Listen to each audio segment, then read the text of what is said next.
बिस्मिल्लाहिर्रहमानिर्रहीम। वालेकुम प्यारे बच्चों, आज हम दूसरी जमात पहली में आद उर्दू नज़म गाए तरन्नुम के साथ गाएंगे। दूध पिलाने वाली गाय, सबको भाने वाली गाय, बैं बैं बैं।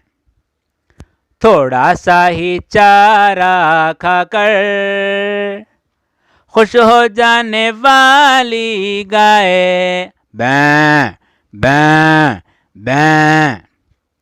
गर्मी में तालाब में जाकर खूब नहाने वाली गाय, बैं बैं बैं।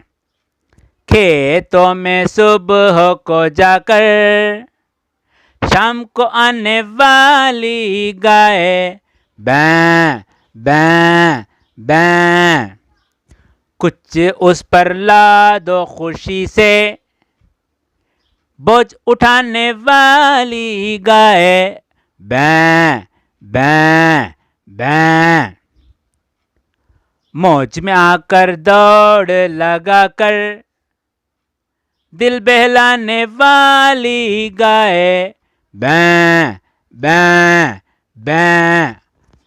फ़क़त व सलाम, आपका बैं ताज मोहम्मद।